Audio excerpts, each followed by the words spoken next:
भाग्य?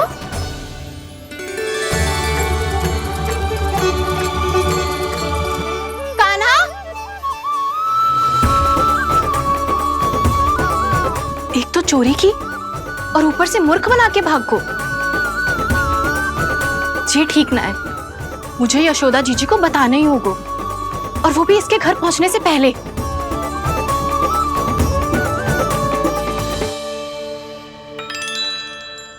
अरे पल्लू मत खींच, तनिक रुक जा, दे रही हूं, पूजा तो करने दे।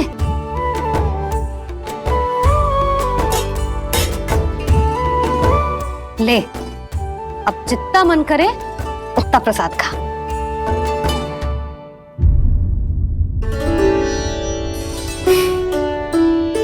या तो मैं सच्ची बावली हो गई हूँ कि मुझे हर समय कान्हा दिखता रहता है, या फिर मेरा लल्ला कुछ अधिक ही विशेष है कि मेरे साथ ना होके भी सदैव अपनी मैया के साथ ही रहता है।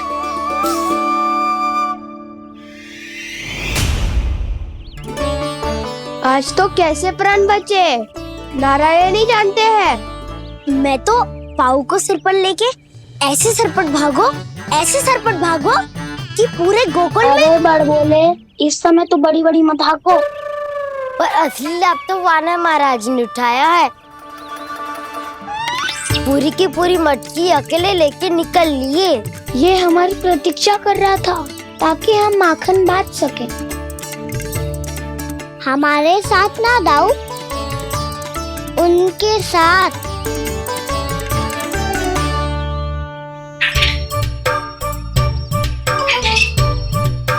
मैं समझ गो कान्हा, एक ना सभी जानवरों की भूख मिट जाए, इसलिए गया था तू सावित्री मौसी के यहाँ माखन चुराने। इससे पहले कि वो हमारे यहाँ पहुँच जाए, हमें घर पहुँचना होगा दाऊ, चाहे कछु हो जाए, पर देरी ना होनी चाहिए। इससे पहले कि बहुत समय बीत जाए, हमें ये समझना होगा कि लोभ आदमी की बुद्धि को भ्रष्ट कर दे, तो हमारे सोचने समझने की क्षमता को नष्ट कर दे। तो बहुत समय पहले की बात, एक साधु था, वो सुनसान घने जंगल में रहकर साधना करता था। ब्रह्म ज्ञान को प्राप्त करने ही वाला था कि अचानक से एक दिन उसे एक सुनहरी बिल्ली दिखाई थी। उसने उसे देखो तो सोचो कि ये तो बहुत सुंदर है, इसे तो मेरे पास रहना चाहिए, और उसने उस बिल्ली को अपने पास रख लिया। फिर उसने सोचो कि इसे तो दूध की आवश्यकता होगी और उसके लिए गाय की, तो उसने एक गाय भी रख ली।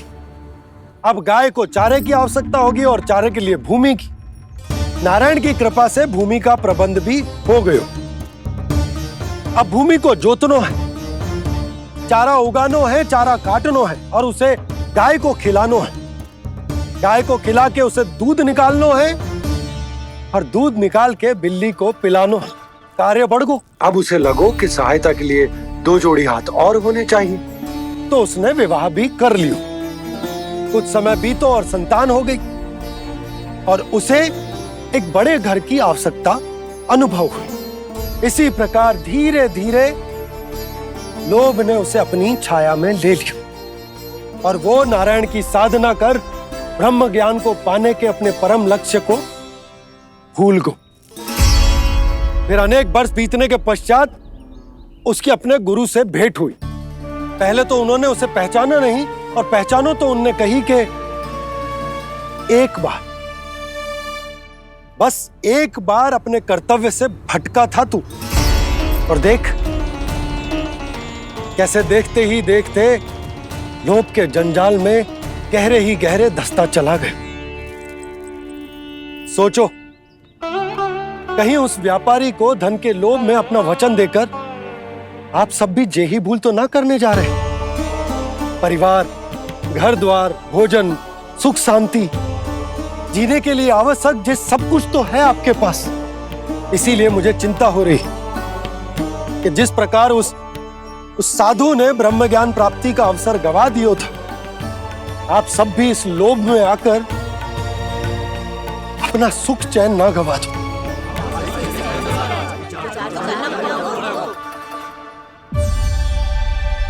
लग तो है बात सबको समझ आ रही है।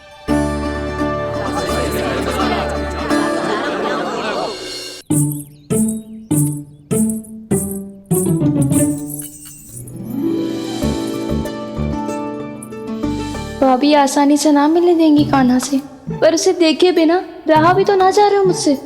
कहाँ है वो? मुझ पे बहुत क्रोध है उन्हें। इतने शीघ्र शांत ना होगा, उन्हें मनाना तो पड़ेगा ताकि मैं नंद भवन में फिर से बिना किसी रोक टोक के आ जा सकूं। पर क्या बोलूं, कैसे मनाऊं उन्हें?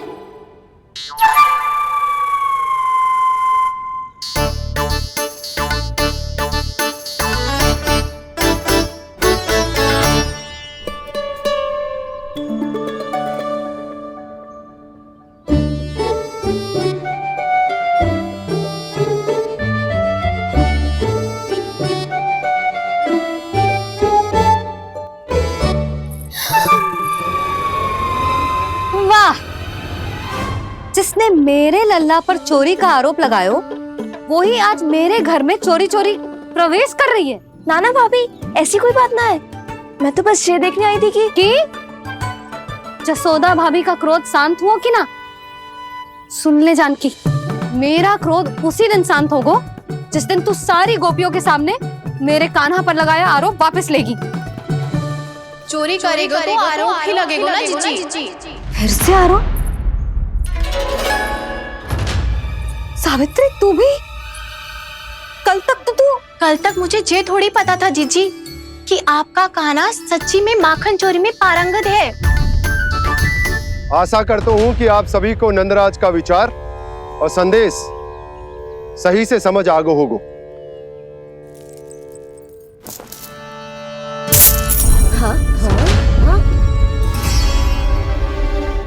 सिक्कों की खनक बता रही है कि पोटली कितनी भारी है। एक ही दिन में कितनी वजन पा गई जे। हमें भी इससे अधिक धन अर्जित करना होगा, तभी तो हम अपने उज्जवल का भविष्य उज्जवल कर पाएंगे। पहली बार कछु बुद्धि की बात की है तूने। नंदराज, हमारे मन में आपका बहुत सम्मान है, पर हम जो करना चाह रहे हैं वो लोभ ना है, वो तो विकास है। हाँ नंदराज, हम अपना और अपने संतानों का भला बुरा सोचे बिना कब तक अपना जीवन इस प्रकार जीते रहेंगे? फिर पिछले 4 वर्षों से हमने आपको कर भी तो ना दियो है। मुझे तो लगता है कि नंदराज की बातों पर शांति से सोच विचार के बाद ही कुछ निर्णय लेना चाहिए। ऐसा मौका बार बार ना आता। नहीं, हमें सोच विचार कर निर्णय लेना है सबने।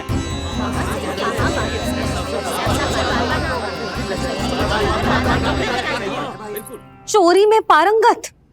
हाँ जीजी, उसने टोली बनाई है और उसका नाम भी रखा है चौर्य विद्या प्रसारण टोली, और आपका कान्हा उसका अध्यक्ष है। अच्छा, तो कान्हा पूरी टोली लेकर आया था चोरी करने तेरे घर? और नहीं तो क्या। पर एक बात बताओ जीजी, मेरे बलदर को देखकर किसी का साहस ना हुआ भीतर जाने का, पर आपका कान्हा इतना साहसी है कि बिना भयभीत हुए इतने भयंकर बैल के निकट चले गए। सच्ची? और तेरे रक्षक बैल ने कुछ ना किया उसे? है ना अचरज की बात। क्रोध के स्थान पर वो तो उसके सामने ऐसे झुको जैसे कि प्रणाम कर रहा है। और जीजी, आपका कान्हा साहसी ही ना, बहुत चतुर भी है। मैंने मटकियां बहुत ऊपर लटकाई थी, पर बताओ कि बिना चौकी के मटकी को नीचे उतारने का उपाय किसने ढूंढा? किसने? आपके चतुर कान्हा ने। उसने अपने सखाओं को पर्वत बनायो और एक पक्के सेनापति की तरह बिना भयभीत हुए उनके ऊपर चढ़ गयो और मटकियां उतारने लगो। और एक ही ना, तीनों की तीनों मटकियां उतार ली। तीनों? हाँ जीजी, और वो इतना दयालु है कि पहले एक मटकी का माखन सब में बांट दियो और फिर बची हुई 2 मटकियों में से एक मटकी अपने सखाओं को दे दी और फिर दूसरी मटकी एक भूखे वानर को दे दी। और फिर जब मैं उसके सामने जाके प्रश्न करने लगी तो उसने मुझे अपने तर्कों के जाल में उलझाया और बड़ी आसानी से सिद्ध कर दिया कि वो तो परोपकार कर रहा था। मैं तो देखती ही रह गई और शब्द तो ऐसे झड़ते हैं मुंह से जैसे कि फूल। रुक जा सावित्री, पहले तू ये निर्णय ले ले कि तू मेरे लल्ला का गुणगान करने आई है कि उसकी निंदा करने। निंदा करने ही आई हूँ जीजी। जानकी सत्य कह रही थी, आपका कान्हा माखन चोर ही है और बलराम के साथ भागा था। बलराम क्यों? वो तो साक्षात गरुड़ देव की पीठ पे बैठ के उड़ के आयो है, तभी तो तुझसे बहुत पहले आके यहाँ बैठ गओ ना। आ देख ले, आ जा। देखो कैसे बैठ के सब पहरा दे रहे हैं कि कोई पंछी अनाज ना चुगले, और तुम दोनों व्यर्थ में इन सब पर दोष लगा रही हो। कान्हा के निकट जाने का प्रयास भी मत ही करना। पहले मेरे लल्ला पर आरोप लगाती हो, फिर उससे मिलना भी चाहती हो।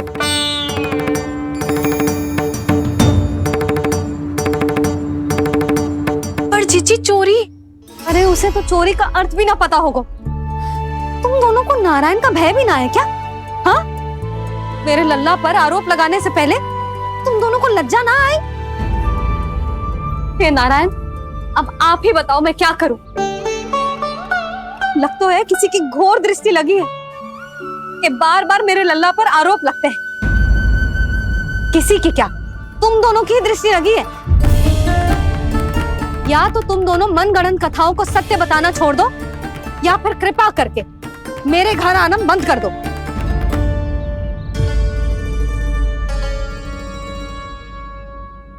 अब दोनों मुंह क्या ताक रही हो? हाँ, जाओ यहां से। और तुम दोनों नंद जी की सभा में क्यों ना गई? हाँ,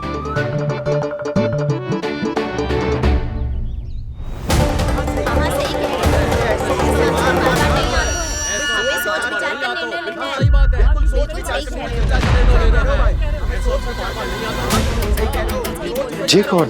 पहले तो कभी ना देखो इसे।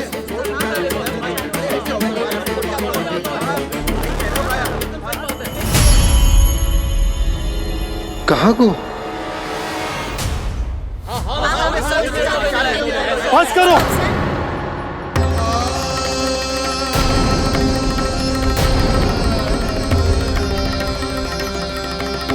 मेरी आंखों के सामने मैं गोकुल में इस तरह फूट पड़ते ना देख सकता। राजा हूं मैं, परंतु आज तक मैंने कोई भी निर्णय आप सब पर ना थोपो और ना ही आज थोपूंगा। मुझे पता है आप सबके पास कल सूर्यास्त तक को समय, इसीलिए मेरी विनती है कि आप घर जाकर रात्रि को इस बात पर पुनः विचार अवश्य कीजिएगा। सोचिएगा कि कोई भी व्यापारी अविश्वसनीय रूप से सस्ता क्रय विक्रय क्यों करेगा जब तक कि उसका कोई छुपा हुआ लाभ ना हो। हमें सोचना होगा कि कहीं हम उसके बिछाए जाल में फंस तो ना रहे।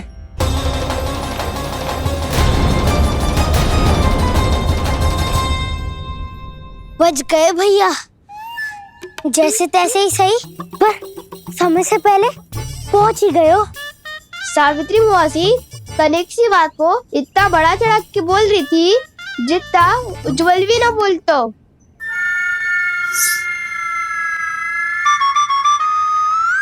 वैसे आनंद तो बहुत आयो, सच्ची। हाँ, बेहतर लगा तो माखन भी तो मिल रहा और परोपकार भी होगा। बता कान्हा, और किसके घर जाना है अब? आज ही तो हमें शिक्षा मिली है, इतनी शीघ्र भूल गए तुम सब।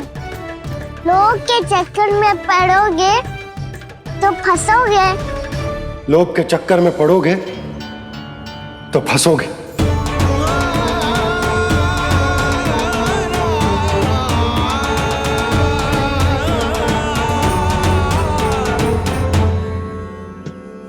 चोर चोर कह रही है मेरे निर्दोष से बालक को। अब तो इन दोनों ने अति ही कर दी है।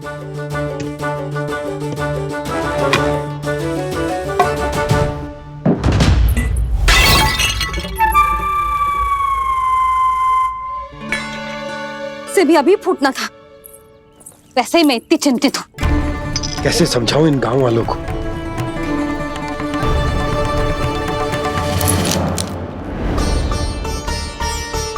कोई समझने को तैयार ही ना है।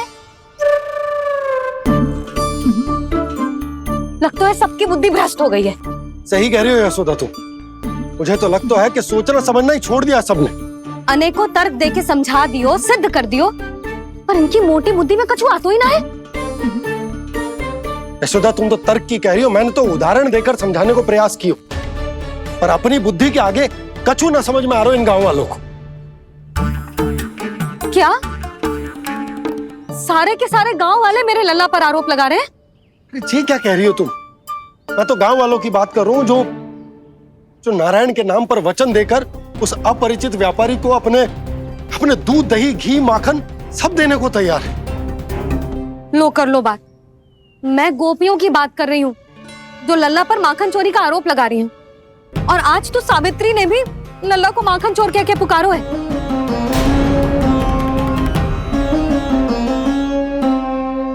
सावधान यशोदा, कहीं बड़ा होकर माखन चोर ना बन जाइए। अच्छा, ये सब आप छोड़ो, स्त्रियों की बात है, मैं संभाल लूंगी। आप ये बताओ सभा में क्या हुआ? गोकुल में फूट पड़ गई यशोदा, लोभ की फूट।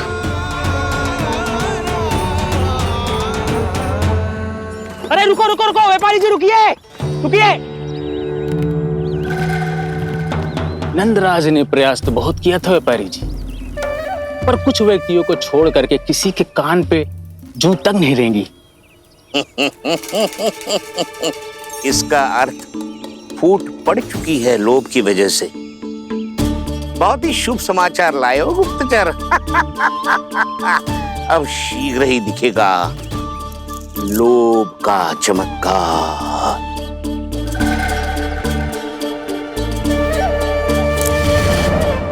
लोभ से बचने को जो पाठ हम कान्हा को पढ़ा रहे थे ना, आज वही पाठ मैं इन गांव वालों को समझाने में असमर्थ रहा। आप चिंता मत करो जी, धीरे धीरे सब ठीक हो जाएगा। तब तक बहुत देर हो जाएगी यशोदा। ये गोकुलवासी मेरे अपने, उन्हें अपनी आंखों के सामने मैं भूल करते ना देख सकता। वो सुलक्षणा, वो उस व्यापारी के प्रभाव में आ गए, और शंकरी मौसी और सुमति भी सुलक्षणा के मार्ग पर ही चल रही। कान खोल के सुन ले बहू, आज से घर में दूध पीनो बंद, दही खानो बंद, और माखन तो बिल्कुल न खानो। पर मैया, पर किंतु परंतु कुछ ना सुननो मुझे। सुलक्षणा की जैसे धनवान बननो है कि ना?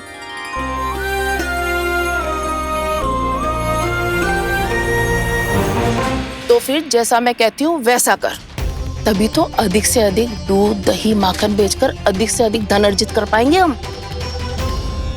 सुलक्षणा को उस व्यापारी की तरह धनवान बनना है और शंकरी मौसी को सुलक्षणा की तरह। ऐसे तो पूरा गांव ही लोभ में पड़कर कल उस व्यापारी के पास पहुंच जाएगा। अब तो फिर स्त्रियों को मुझे अपने ढंग से समझाना पड़ेगा। अब गोकुल वासियों को चाहे कोई भी कितना भी समझा ले, बुझा ले, ज्ञान बांटे, उन्हें केवल एक ही भाषा समझ में आएगी, लोभ की भाषा। लगता है आपके पास बहुत उत्तम योजना है व्यापारी जी। सब झटक लूंगा।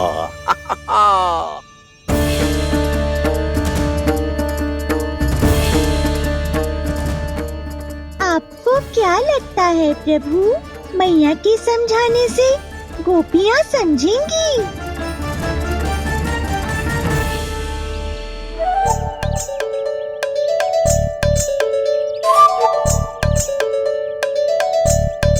कान्हा, और कितनी प्रतीक्षा करवाएगो? अब बता भी दे, माखन चुराने किसके घर जाना है?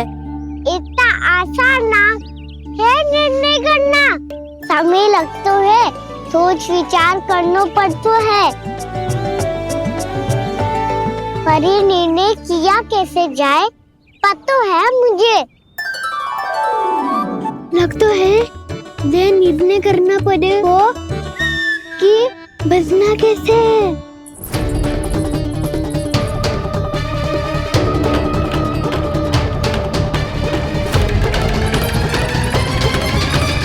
सावित्री मौसी ने हमारे चौर्य विद्या प्रसारण के बारे में सबको बता दियो क्या?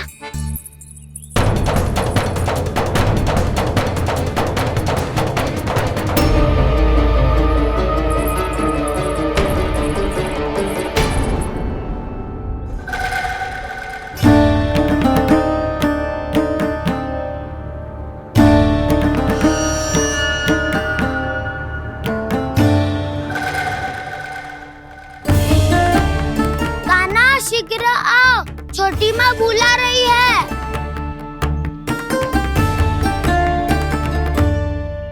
अब डांट भी पड़ेगी और कुटाई भी होगी। चौर्य विद्या प्रसारण कल ही आरंभ हुआ था और आज ही समाप्त हो जाएगा। सब इतने गंभीर क्यों है आज? गंभीर तो होंगे ही ना दाऊ, क्योंकि मैया आज अच्छा वाला पाठ पढ़ाने वाली है।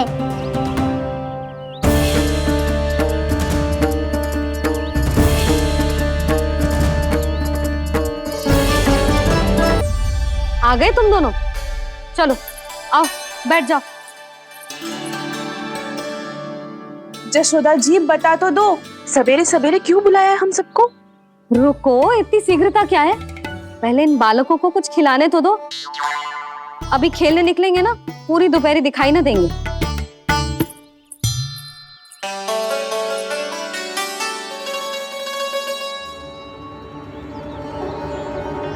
मैया देखो ना, कैसे अपने आभूषणों का दिखावा कर रही है जो सुलोचना।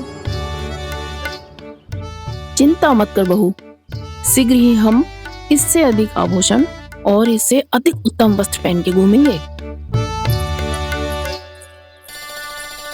ये देखो तुम दोनों के लिए क्या बनाओ है मैंने। पूरे गोकुल में प्रसिद्ध मेरे पेड़े। चलो लो। यशोदा, ये तो बहुत सारे हैं। हाँ जशोदा जी, इतने सारे तो मैं भी ना खा पाऊं। क्यों दृष्टि लगा रही हो सुलक्षणा? बढ़ती आयु के बालक हैं, खाने दो इन्हें। तुम सब कछु मत सुनना, जी भर के खाओ। लेगा ना?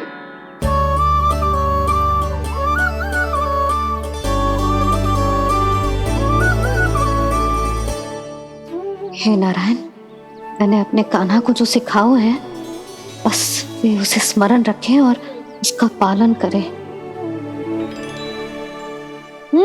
ले और ले। ले ले।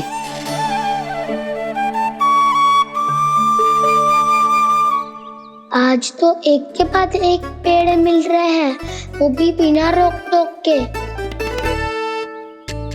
मैया 2 के बाद तीसरी मिठाई बड़ी कठिनाई से खाने देती है, पर आज सादा लाड पेड़ों के माध्यम से जिता रही है। कछु तो रहस्य है। प्रभु, क्या आप भी वही सोच रहे हैं जो मैं सोच रही हूँ? कोई परीक्षा तो नहीं ले रही है ये? किस सोच में पड़ गए तुम दोनों?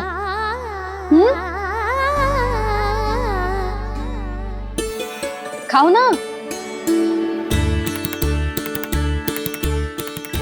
जब तक पेट और मन दोनों ना भर जाए तब तक खाओ। बस यशोदा, इतना पर्याप्त है। अरे ना जिज्जी, घर के शुद्ध मावा और गुड़ के बने, कितना भी खा ले कोई हानि ना होगी। लो और लो।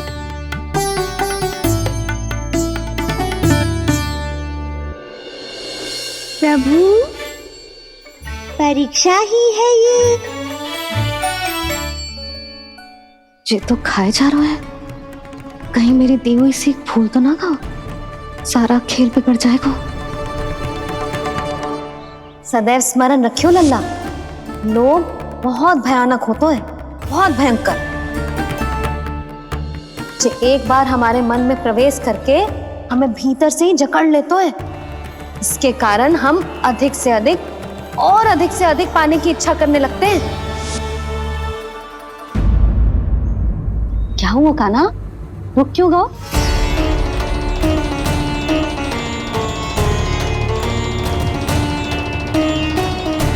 आपने तो सिखाया था मैया, जितनी आवश्यकता हो उतना ही लेना चाहिए, लोभ कभी ना करना चाहिए। बहुत बुरा राक्षस है लोभ।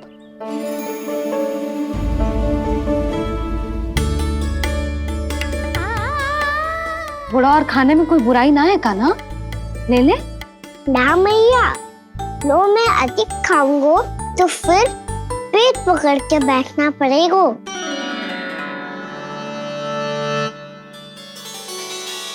हाँ, मेरा भी पेट भर गया। कान्हा सही कह रहा है छोटी माँ, लोग बहुत भयानक राक्षस है। जो भी लोग के चक्कर में पड़ेगो वो बहुत बुरा फंसेगो। अच्छा जाओ, जाके खेलो तुम दोनों। मैया, ये पेड़ अपने सखाओं के लिए भी ले जाऊं मैं? हाँ लल्ला, ले जा अवश्य।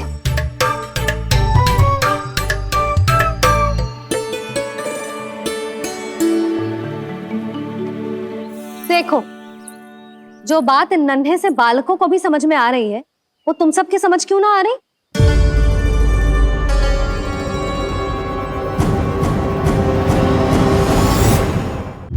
क्या समझाना चाहती हो जशोदा जी, तनिक खुल के बोलो।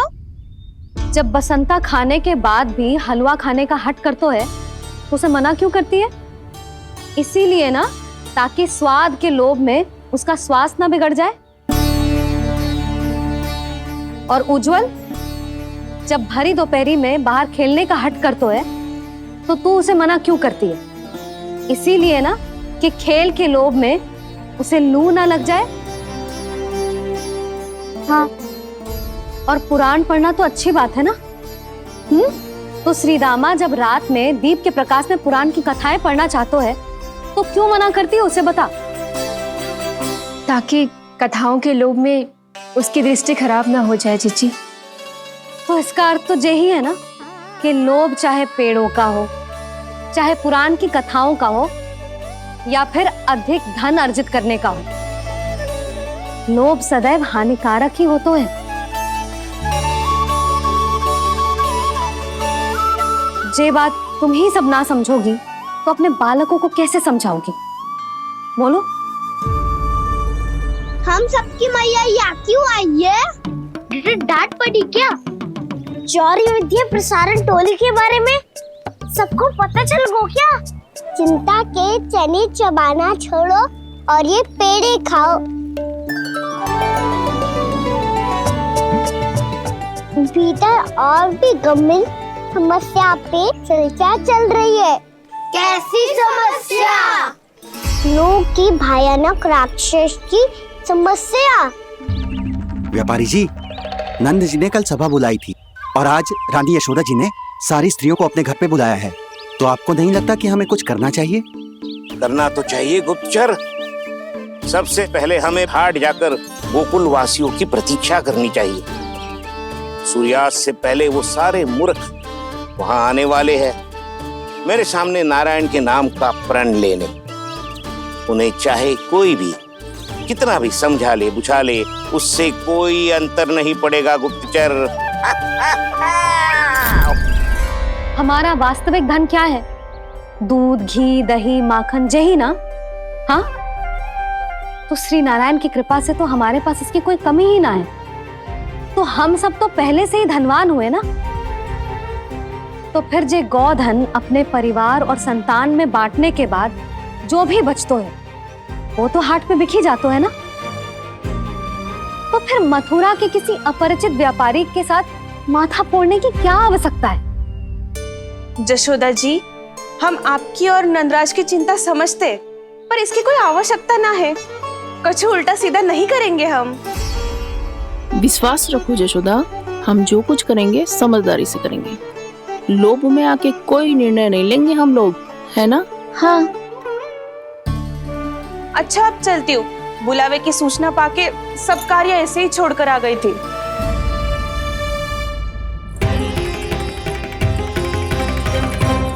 अब किसको घेर लियो? लोभ के भयानक राक्षस ने। ये तो तभी पता चलेगा जब वो सब बाहर आएंगी। तब तो सबको बहुत ध्यान से देखना पड़ेगा।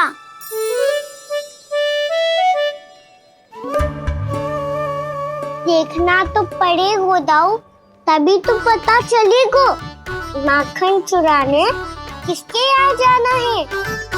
नाना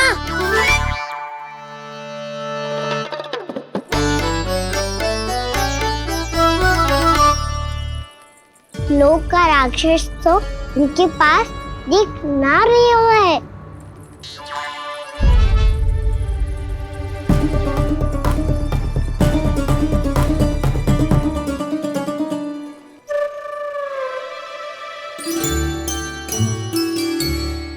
नारायण का बहुत बहुत धन्यवाद।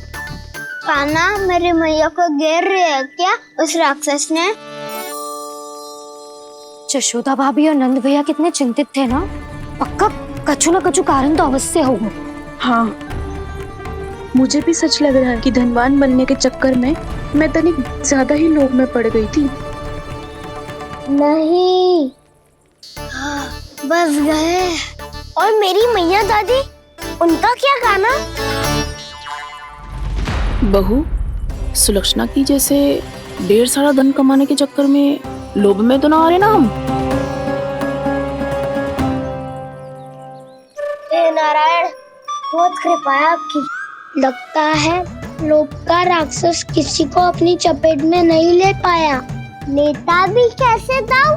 मेरी मैया ने जो समझाया है। क्या लगता है यशोदा, इन्हें समझ आया होगा? आशा तो यही है, और अब भी ना समझी तो फिर तो नारायण भी ना समझा सकते। सुनो, दोपहरी में हम सब मिलेंगे। दोपहरी में? तो क्या तू तब निश्चित करेगा कि आज किसके यहाँ जाना है माखन? आज कोई माखन चोरी नहीं होगी। क्षमा करना राव, भैया के ना समझाने के बाद भी जिसके समझ में कछु ना आई होगी उसके घर चोरी तो करनी पड़ेगी आज।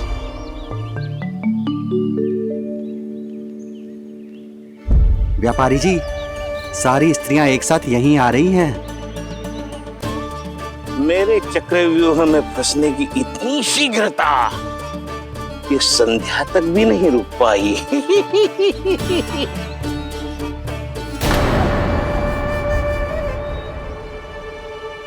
पर ये आपके तरफ ध्यान क्यों नहीं दे रही हैं? लगता है गोकुल की रानी ने इनको पाठ पढ़ा ही दिया। अब आपको ही कुछ करना होगा व्यापारी जी। करूंगा, अपनी चाल सबसे अंत में चलूंगा, किंतु अभी उनके लिए एक घोषणा ही पर्याप्त होगी। तुमने सबको सूचित तो कर दिया है ना कि सबको अग्रिम धनराशि मिलेगी, वो भी दूध, दही, माखन, घी बेचने के बाद नहीं, वो पहले ही मिला करेगी। वो भी केवल एक दिन की नहीं, पूरे सप्ताह की। मैं बिल्कुल सही कह रही थी। यशोदा जी और नंदराज व्यर्थ ही चिंता कर रहे थे। यदि व्यापारी जी के मन में कोई मैल होता तुझे अग्रिम धनराशि थोड़ी ना देते। बात तो तुम सही कह रही हो सुलक्षणा।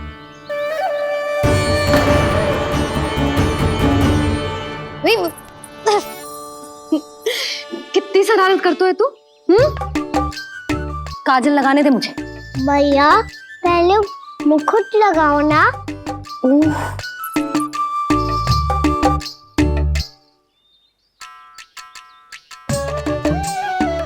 और मेरी मुरली? हाँ हाँ, रुक जा। ले, बस होगा प्रसन्न। भैया, मैं ना चाहता मैं ऐसे फिर से भूल जाऊं, नहीं तो कड़ी धूप में इसे लेने वापस लौटना पड़ता है। चल, अब बैठ जा। अब मुझे काजल लगाने दे लेना। भैया, इतना सारा काजल मत लगाओ, छोटा सा बालक लगता हूँ मैं। आहा, नखरे तो देखो। इतना सज धज के तो तेरे बाबा भी ना जाते बाहर, दृष्टि लग जाएगी लल्ला।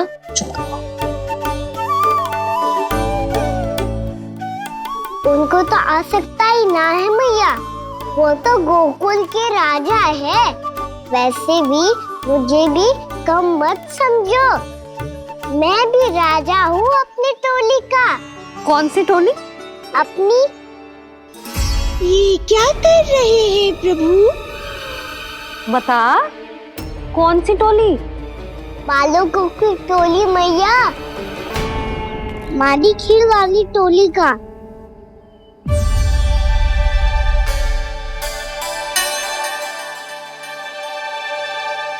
क्या हुआ जी?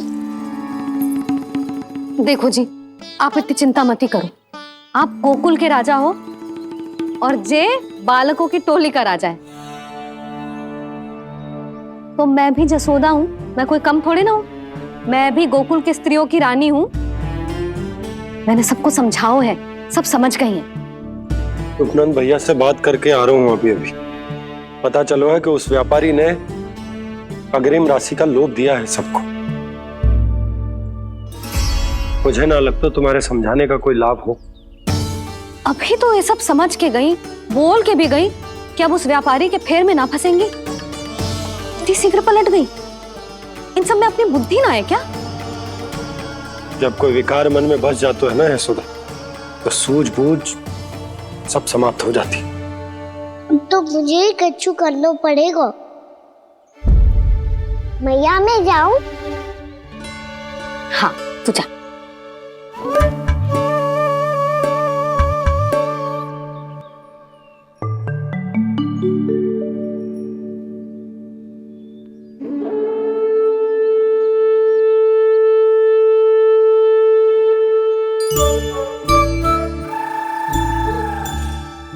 बहुत बड़ी समस्या हो गई है सखाओ।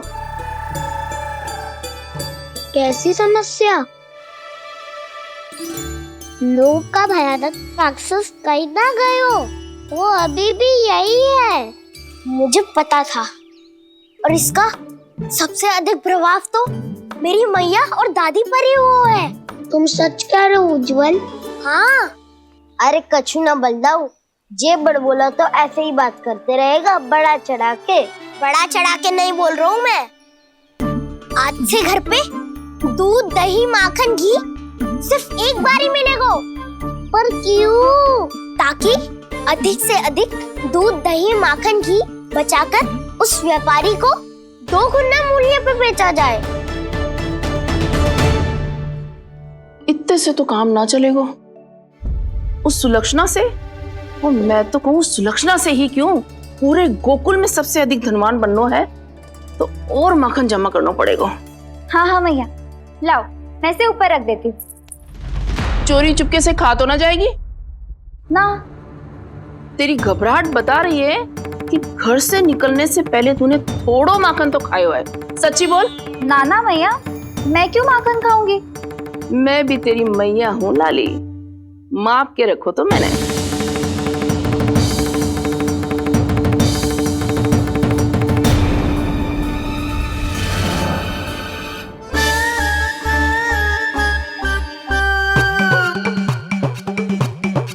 हाय रे, तूने तो सच्ची में माखन खायो है। तनिक भी लज्जा ना आई तुझे? असत्य बोलने से पाप लगता है मैया, और जितनी बार आप माखन नाप रही है उतनी बार डंडी पे लगा माखन आप स्वयं चाट रही है, और दोष मुझ पे दे रही है। वो तो बस मैं इसलिए चाट रही थी कहीं व्यर्थ ना जाए। और तेरी जीभ है कि तीखी मिर्ची। एक तो मैया से बहस करती है और चोरी चुपके स्वयं खा के मैया पे दोष भी धरती है। हे नारायण, कैसी बहू दी है मुझे। जा दूर हो जा मेरे कक्ष से, और माखन के तो आसपास भी दिखने की आवश्यकता ना है। इस चटोरी को तो कोई भरोसा ना है। माखन को तो सुरक्षित स्थान पर रखना पड़ेगा।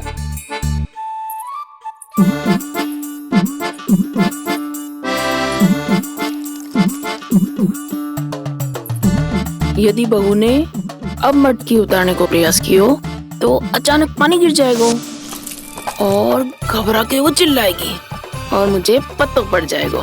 मैया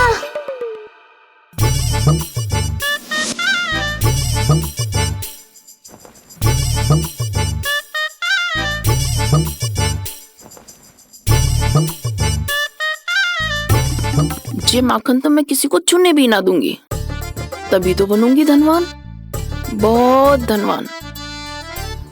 मैया माखन बेचने कहीं अकेली ना निकल जाए। जे तो पता भी ना चलने देगी कि कितना धन मिलो है। इन्हें अकेली धनवान ना बनने दूंगी मैं भी बनूंगी धनवान, बहुत धनवान। पहले तो जब चाहे तब भरपूर माखन खा सकता था, पर अब दोनों तो ऐसे संभाल के रखती हैं कि जैसे माखन की मटकी ना स्वप्न का कलश हो। मेरे यहाँ भी ऐसा ही हो रहा है। नारायण का बहुत बहुत धन्यवाद। नंदजी और जशोदा जी की बातों में आने से पहले ही सत्य का पता चल गया।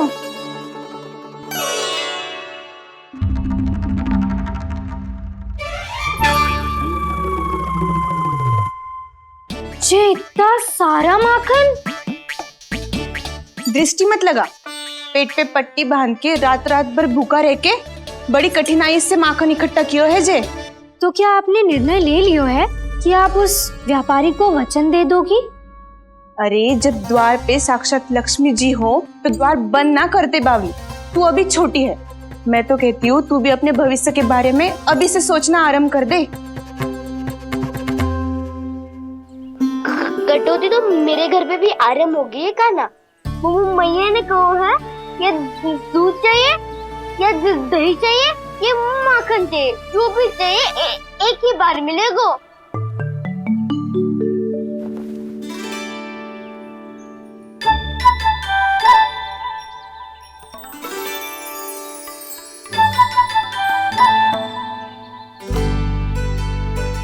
तब हमारी टोली को ही कुछ करना पड़ेगा। तुम सबको तुम्हारा अधिकार मिले, यह हमारा कर्तव्य है।